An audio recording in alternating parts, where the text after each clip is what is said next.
is such a good example of public health academics living in a parallel universe.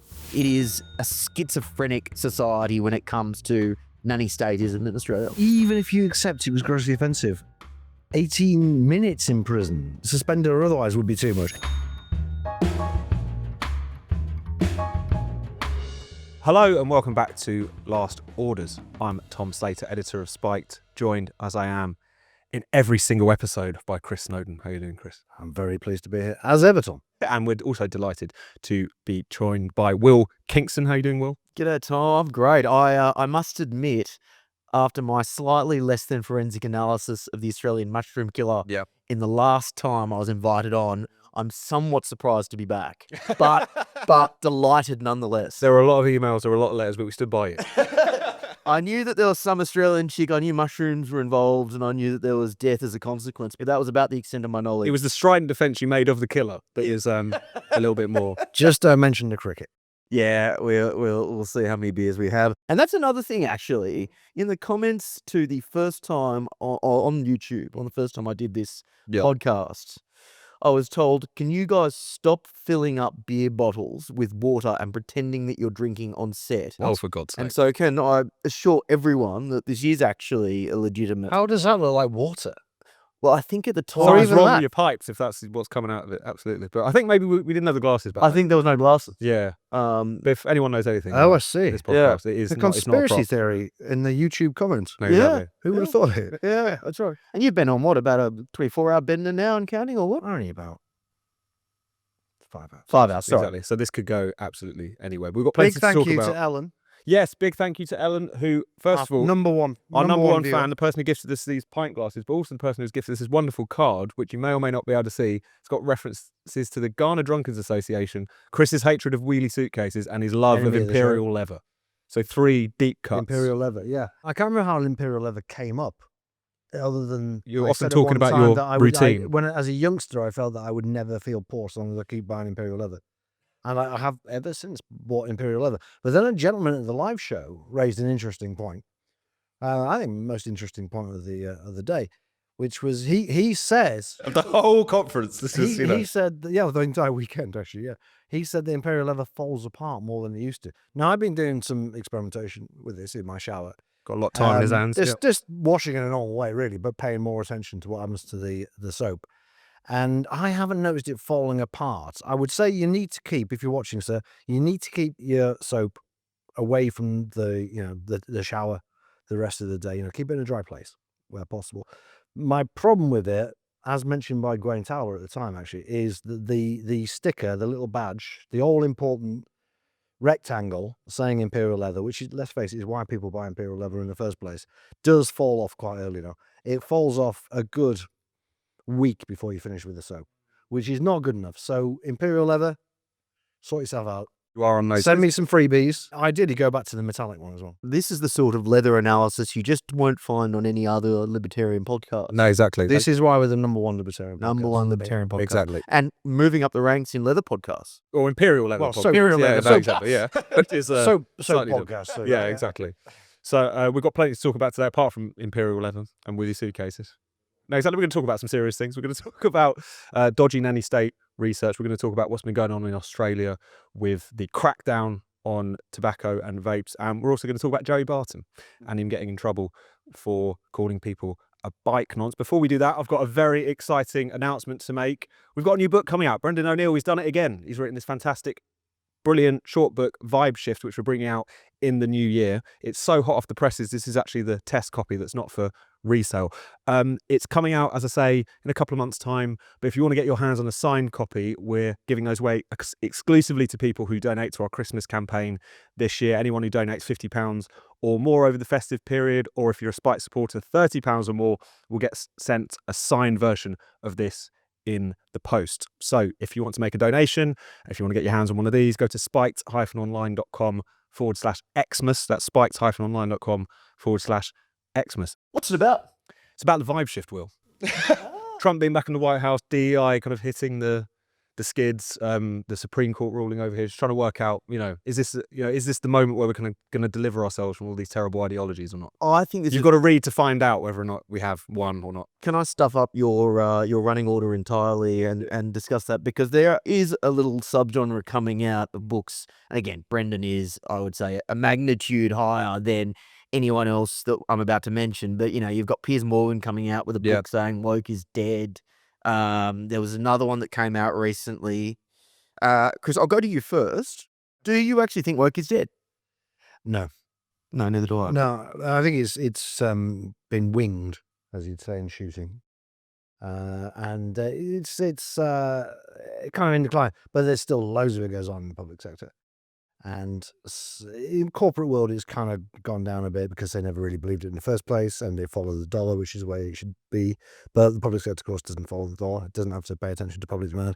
And I still see loads of stories about insane things happening in the public sector. So it's not dead, but it maybe could be killed off.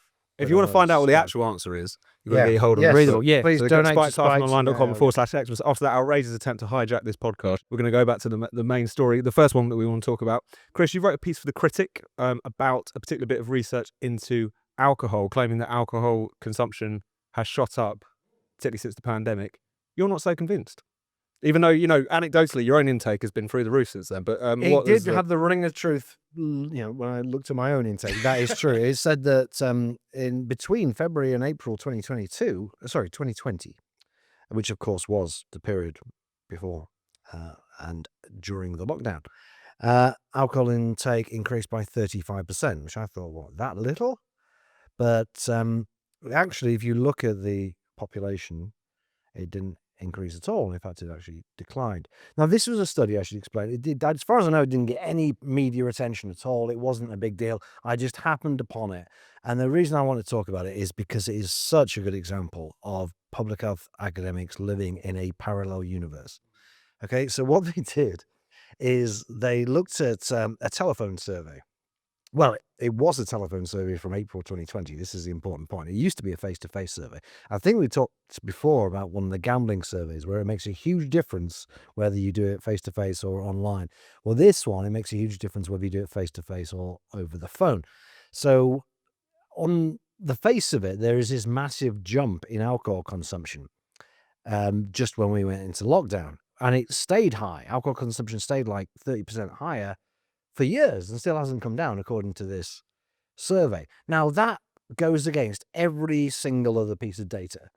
We know from the pretty solid evidence from alcohol duty receipts, right? Yeah. You can't drink alcohol unless you bought it, okay? Unless people have been sort of making, insights you don't get anywhere else. unless people have been making huge quantities of the stuff in their bathtubs or smuggling it in, both of which are fairly unlikely. Or maybe suddenly everybody got more duty-free during lockdown. Found some in the garden or Seems whatever. unlikely, doesn't it? Yeah. You have to buy the bloody stuff before you drink it. And the assumption is, generally speaking, with these stats, is pretty much all the alcohol bought is consumed.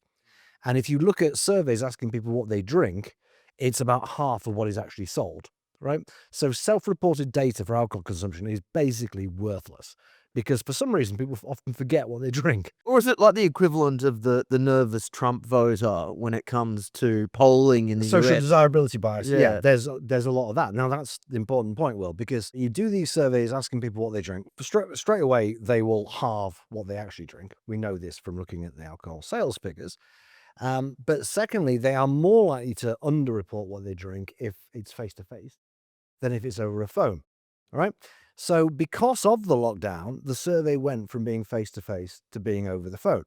And at that exact point, you get this step change in how much people are supposedly drinking. It's still way less than we're actually selling, but it's more than before, right? And so the researchers kind of have to admit this because it's so obvious, right? That alcohol consumption apparently has increased 35% and has stayed at a high level ever since. So they said, well, okay, clearly there are differences with the survey methods. And if you ask people face-to-face, they are less likely to say they are alcoholics and they're more likely to say that they're moderate drinkers. So we'll adjust for that in some way. So they get it down from 35% to 20%. A 20% increase is still enormous. And it's still completely out of whack with every other statistic that we have. most obviously the sales data, right? But they stick with it. And then they conclude at the end of the study that this shows that we need to have minimum pricing and advertising bans and the usual kind of stuff. Shocker. Yeah, right. The one piece of kind of prima facie evidence that they have to support what is obviously just a bogus result is they say, well, alcohol-related deaths have gone up, so that would suggest that alcohol consumption's gone up. Now, this is a very important point because it is an absolute article of faith in modern public health and neo-temperance that you can't see alcohol-related deaths go up unless alcohol consumption overall, per capita alcohol consumption, has also gone up. This has always been bollocks. I've written a lot before. There's various examples around the world where you see either alcohol consumption go up and deaths go down or vice versa. And that's exactly what happened during lockdown. Alcohol consumption overall did go down because a lot of people who are only social drinkers who would only drink when they went to the pub, they stopped drinking completely. A lot of moderate drinkers drank less, but a lot of heavy drinkers drank a lot more for understandable reasons, right? Certainly reasons I can understand and relate to. And as a result of the heavier drinkers drinking more, there were more alcohol-related deaths, but per capita consumption went down. This is totally against what modern public health dogma says.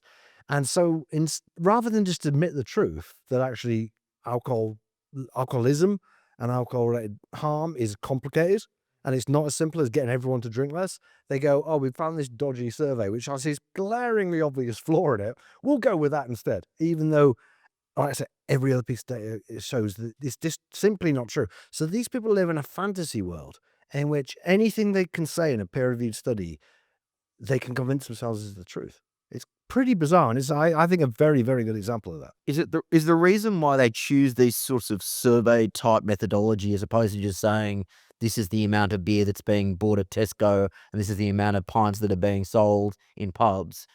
Is it to try and basically work out how many people are drinking across, heavy, light, medium drinkers? Like, why do they do the survey analysis as opposed to just saying, this is the amount of alcohol that's being bought? That's a good question. I mean, the study actually is mainly about risky drinking. And I think certainly a large part of the reason they do this survey is to look at people's risky drinking habits. So it does split it down. They just split the data down to people drinking more than 8 units a day or 6 units a day, or whatever it might be. And to be fair, the study is mostly about that kind of behavior. And that behavior also, of course, went up in this survey and probably went up in reality because we know that the number of alcohol-related deaths went up. Fine. But you can tell from the data on the consumption, the overall consumption, that whatever it says about risky behavior or any kind of binge drinking behavior is also worthless because the entire thing's worthless because you just change the methodology at the one moment when you're saying consumption patterns change. Why can't they just be happy that apparently Gen Zers are drinking less and embracing kombucha and healthy eating and all that sort of stuff? Like, it seems like the social trend is actually going in the direction they want anyway, at least among young people. Yeah, it is going the way they want. Of course, deaths have gone up. And that's not necessarily a massive consideration for these people, believe it or not. But yeah, there's a big spike in deaths, which has actually started to come down, folks. So last week we got data showing that finally this kind of post-pandemic peak is now subsiding, went down 7%, which, by the way, is exactly the same as it went down in Scotland, which has minimum pricing, which is now 65p a unit. None of this stuff works. But in order to convince themselves that it works, they have to just play with spreadsheets and studies and data, and they end up producing stuff that is literally unbelievable. Yeah, and it betrays the ultimate cause/motivation, which is temperance, rather than caring about the actual harms. Well, we're talking about the question of nanny-state policies which have backfired terribly. Should we turn to Australia? Chris, I know you wanted to bring this up, but we'll, as an Australian, I'm sure you'll have plenty to talk about this. There has been this very hardcore pursuit of neo-temperance policies in relation to tobacco, prohibitionist policies in relation to tobacco and vaping. And as we've talked a lot about on the show, it has produced a black market of a scale and of a level of sort of gangsterized violence, which has really been unseen throughout the kind of Western civilized world. Chris, to kick it off, do you want to talk about the particular statistics and stories that have made you think it's time to revisit this, and then maybe we can hear a bit from Will about his own experiences of dodging the Molotov cocktails as he goes to try and buy. Well, an Australian official who's heavily involved in this area, I can't remember his exact job title, says that the black market now makes up between 25% and 65% of the total tobacco market. That's a big spread, right? It seems to be a lot closer to 65%. And recently, the commentary in the Australian press has been about how long it's going to take before the legitimate tobacco industry is completely pushed out of Australia. At what point does it become literally like financially pointless for BAT and Imperial to even operate in the country because so few people are buying legitimate cigarettes? These are the conversations that are going on in Australia at the moment. I'm so sad that no media in this country seems to take any interest in it at all. I know Australia is an irrelevant country, no one cares about it, but still, it. With one sport being a notable exception, but we'll leave that to one side. Hope that warms your cockles at night then. It doesn't matter where it is. This is a culturally very comparable country to Britain. They're only a bit less civilized than ourselves.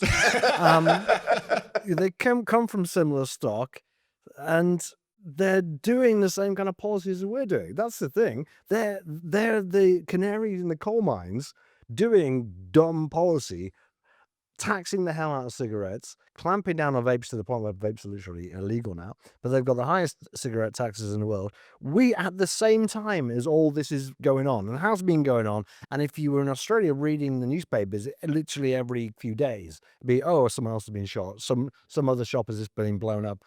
The insurance prices of shops that are just near tobacconists now are going up because of the endless arson attacks, nearly 300 now. You would think that, if he lived in a sane world and he had sensible politicians, they'd be going like, we've seen the results of what is actually a less heavy-handed approach than what we're proposing. Australia isn't banning cigarettes, it's just made them really expensive. How did that work in Australia? You'd think they would say to themselves, but no, just ignore it. Well, it isn't a culturally compatible country with the UK. It is the most culturally compatible country with the United Kingdom, bar none. And as an Australian who's lived in the United Kingdom now for some time, I remain staggered at how both countries actually don't learn the lessons from each other.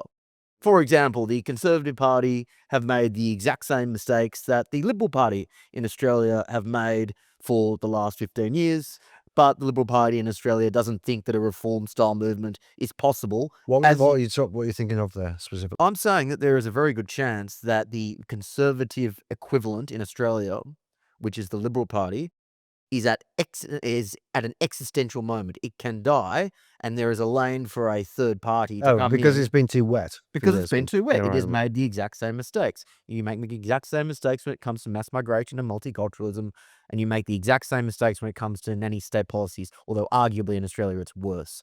I would say definitely. It's not much in it, though. As a primer, I just remain fascinated that these countries are going through the exact same cultural and economic challenges, and yet neither of them Not seem learning to a learn single from each lesson. other. Yeah, and are people in Australia clocking this as an issue? I mean, Chris is saying, you can barely open a newspaper without finding out about it. But have people connected the dots that it's the prohibitionist policies which have delivered them to this crazy situation? Well, in order to understand that, you need to understand the schizophrenic nature of the Australian national psyche.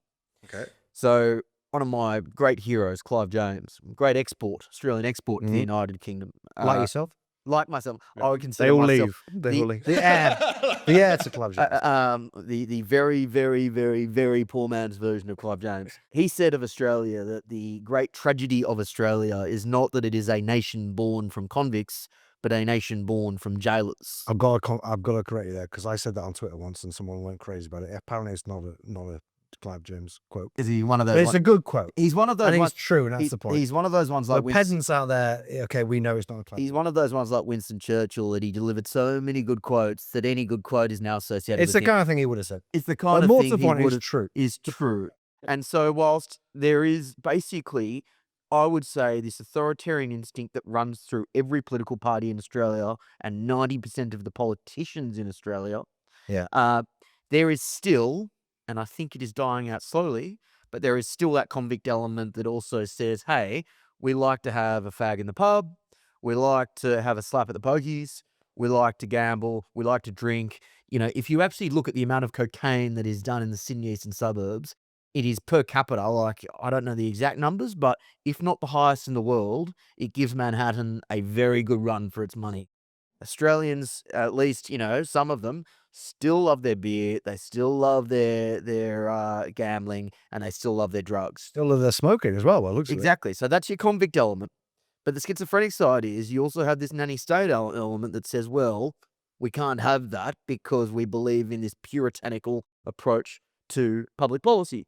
And so the end result, as you well know, Chris, is, well, we're not going to ban it because that's going to annoy the convicts a bit too much, but we're just going to add tax upon tax upon tax, which, again, is the most regressive tax policy you can imagine, and so low-income earners get stuffed over. And they have banned vapes, to be fair, as well, completely. That was one of the major mistakes in this. So where you get to now, I think in Australia, the conversion would be something like 25 quid for a pack of 20, and yet people are still buying them. Right. And it's a natural experiment. Yeah. From which you can learn something. Because what are we and at here now in terms of a pack of cigarettes? I bought a 16, legitimate 17 pack for a quid long for time. a decent Got you. brand, yeah. It's We're getting getting there. there. And of course, we know we've got a vast black market. I would say 40%, 35, 40% now in this country. We're nipping at Australia's heels. What we haven't seen yet is the ones. But I think it will come because it does tend to accompany these black market activities. But the other thing, which, again, an Australian pub is very different to a British pub in that in an Australian pub, the way that they predominantly make money is through poker machines. Now, you may have one. What's the equivalent name for it in the UK? Fruit machine. Fruit machine, yeah. You may have one in the corner, which, kind of the sad old tragic bloke is on occasionally in between pints. In Australia, you will have a poker machine room with 20 pokies, and that makes up a core part of the revenue. And then you will also have a TAB room, so a Ladbrokes room equivalent. Watching a little chariot racing. Watching the chariot racing, and that makes up another core part of the revenue. But again, the keynote? yeah, you'll have the keynote, which is basically animated horses and dogs, and you bet on that as well. So there's this weird disconnect where Australians, when they go to the pub, they gamble, they go outside for a fag, and they drink as much as anyone in the UK. Copious amounts of coke in the toilets, by the sounds of it. Yeah. Copious amounts of coke in the toilets. You would think, like going back to what you're saying, you would think there is maybe even more scope for a reform type party in Australia than there is. There is. Yeah. Absolutely. Because like your average Aussie still, despite years of like being forced to accept stuff you don't like, as far as I can tell, they're still salt of the earth. Most of them, many of them, if not most of them. But the answer, again, because of that disconnect or that balancing act between jailers and convicts, you can't quite say we're just going to get rid of the poker machines in pubs. We're just going to get rid of gambling in pubs.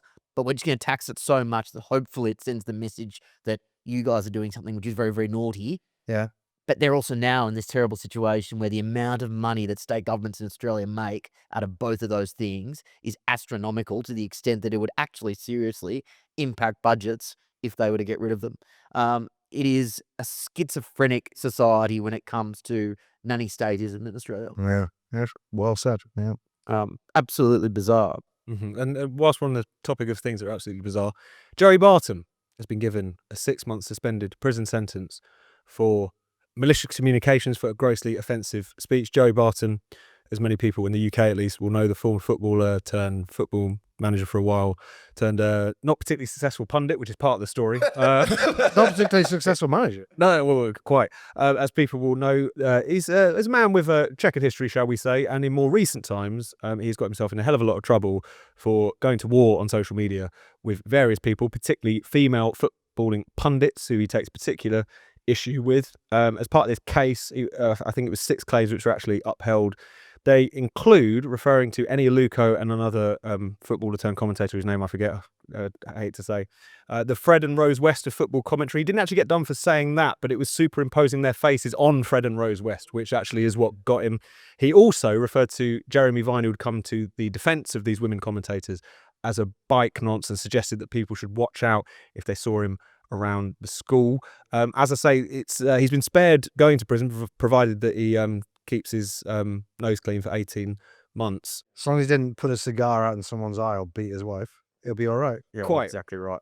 So it's one of those things. It could be touch and go. We shall see. But nevertheless, it's surely alarming, Will, that aside from the character of the man, aside from the backstory, aside from the content of what he was saying, if we're talking about prison sentences for speech, surely we should be alarmed. You know, Chris was making a joke there, but he's also made a very serious point, and that is actual violence has now been conflated with words to the extent where you are literally getting similar to the same levels of sentencing for referring to criminality or referring to, nasty words as you are for actually bad things happening.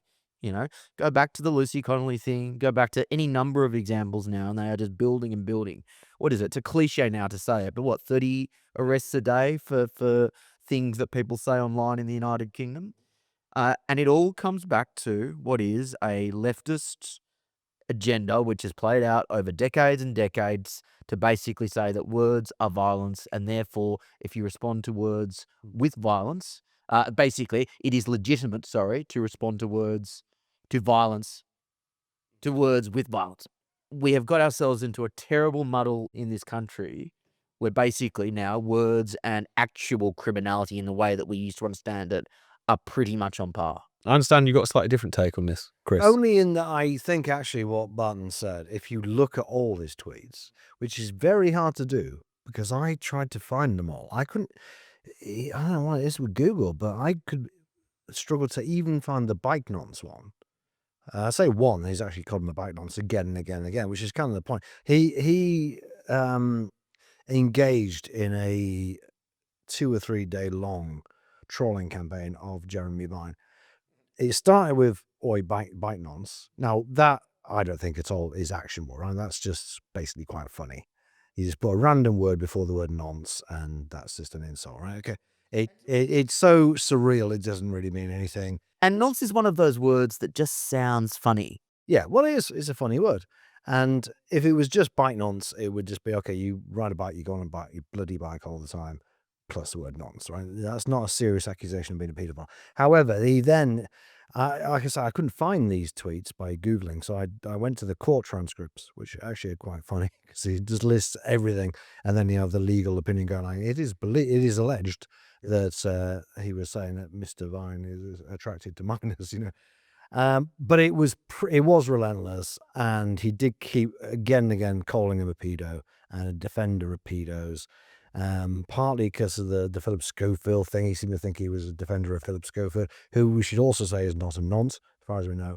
And I think a reasonable person could conclude that Barton was seriously alleging that he was a paedophile, because, well, firstly, he works for the BBC, so the chances of him being a paedophile are higher than average, right? Disproportionate. Just like statistically, he's more likely to be a paedophile than the average person. But also, the average person looking on social media would probably think, well, celebrities do know stuff about other celebrities. Like a lot of celebrities knew about Jimmy Savile. Maybe he knows something about Jeremy Vine, that kind of thing. So I think, and this would have to be tested in court, I think it could potentially certainly be libelous. So I wouldn't have complained if Jeremy Vine had taken him to a civil court, because libel is a civil thing, and said, you defamed me by saying that I am a nonce. And he could, I wouldn't have complained if Barton had to give him £500,000 for defaming him. But that's not what happened. He was taken to court for, as I understand it, being grossly offensive. Well, calling him a bite nonce isn't really grossly offensive to anybody except to Jeremy Vine, which just takes me back to the libel point, right? The Fred and Rose West thing is just a joke. I mean, I don't really get it as a joke, but it's still meant to be his a explanation, joke, right? I think it kind of makes sense, is that they're murdering football commentary was the sort I of, see. which Okay. is, Well, it's a bad joke, and he didn't, he could have done better, but it was clearly a joke. He wasn't suggesting they were serial killers, right? yeah. Whereas he was kind of suggesting Who would that bang on Jeremy Vine constantly was not. about serial killers as well? Like, what mean, kind of weird, weird isn't it? mind would become I know. obsessed We'll find with serial some sort of killers? humor Yeah. in it. Would spend hours on Grok or competing AI apps, making pictures of them in very festive. That would be odd. I hope that doesn't settings. become a crime. Yeah, so do I. But you said key distinction. It is the key distinction between something being a civil case and something being a criminal case. I am a near free speech absolutist, with the exceptions of incitement to violence, which should be a very, very high bar, and defamation Yeah. or libel. We should also have a high bar, we should say. I mean, it's a lot more tightly defined in the US as it is here, as is often the case. But as you say, these are things that we can argue over. But if it's a criminal matter, is obviously the point in which it seems like we all get off, because it is crazy. And these communications offences, it's become clear with the 30-a-day statistic is purely about the Malicious Communications Act and the Communications Act, and the combination of those existing pieces of legislation, which from what I gather kind of very clumsily carried over the wording and offences that were previously used when people would make lewd calls to people and so on and so forth, and just applying it to the digital social media age, plus the rise of social media, has just been the toxic mix that has produced all of these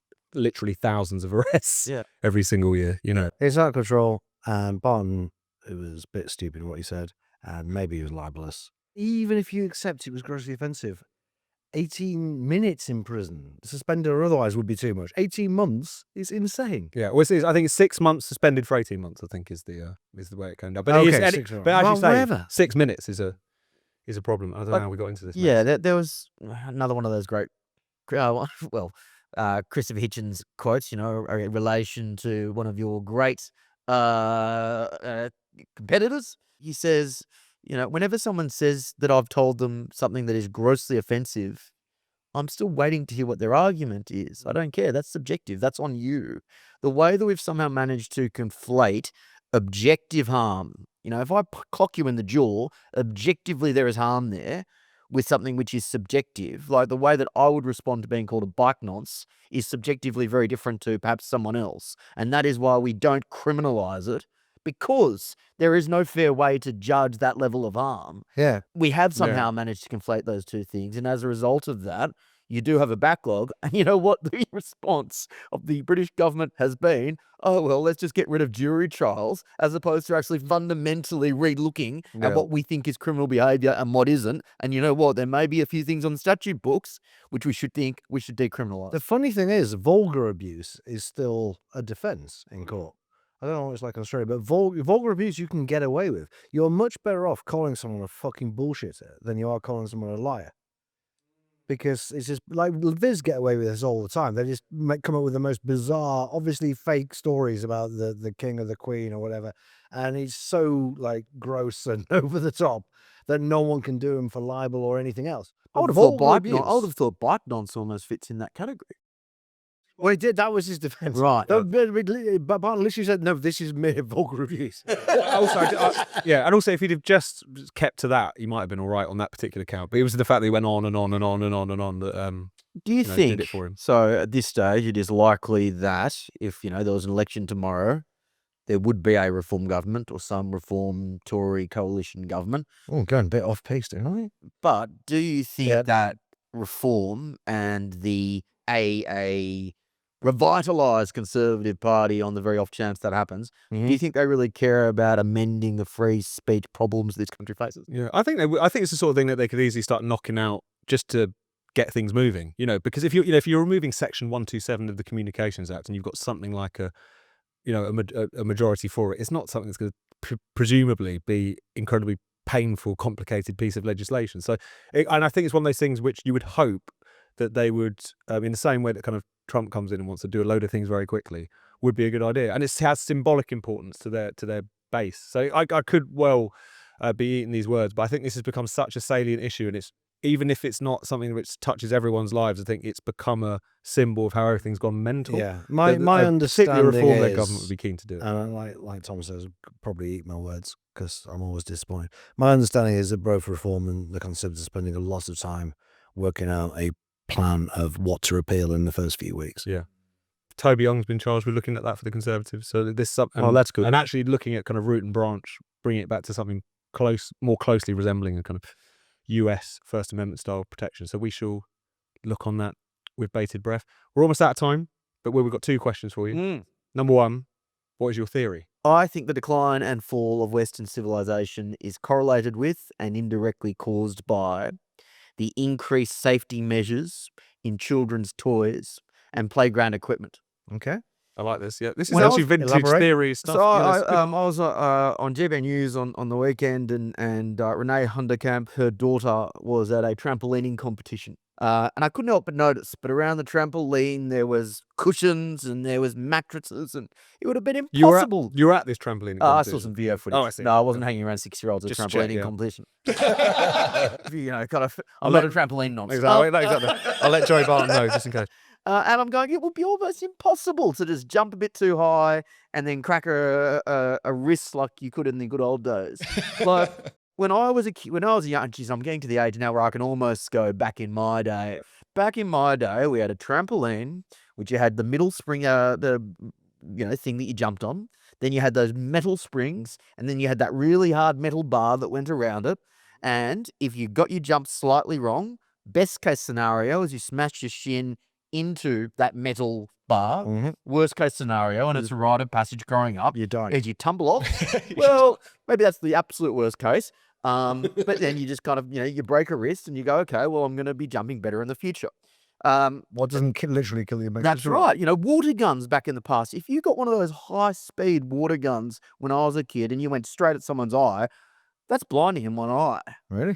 Oh, geez, they got to a level where they were powerful, really powerful. But, and again, of course, with, playground equipment back in the day, you needed a parachute for some of the monkey bars that you'd have to be going along. And what does that do? It creates resilience. And yet, unfortunately, now we have created a generation of children that lack resilience. And as a result of that, we have weak men and weak women who are leading us. And as a result of that, Western civilization is in decline. And it all comes back to play equipment and children's toys. It's a nice theory. I'd go further and say that the children who used to die now Living. the weak, basically, Interesting. are now alive and ruling us. Are you thinking we should go back to some Get more Darwinian. Spartan-style situation where Yeah. you see the babies that look a bit deformed and you throw them off the cliff? So you think Yeah. it was kind of weeding out the slightly weak. more the weak? Yes. Okay. So You think you would have passed the Spartan test? survival of the fittest? Yeah, I guess. I don't know.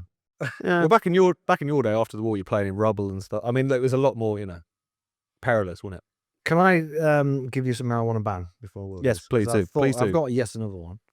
This is What are we on now? number We should have a 50 or little something like leaderboard. here. Again, Yeah. it's about, of course, public transport, and again, Yes. it's extremely niche. Yeah, okay. But I do I not was on the think cable car the other I- day. and then- trains should make all the announcements in English, unless they're not in England.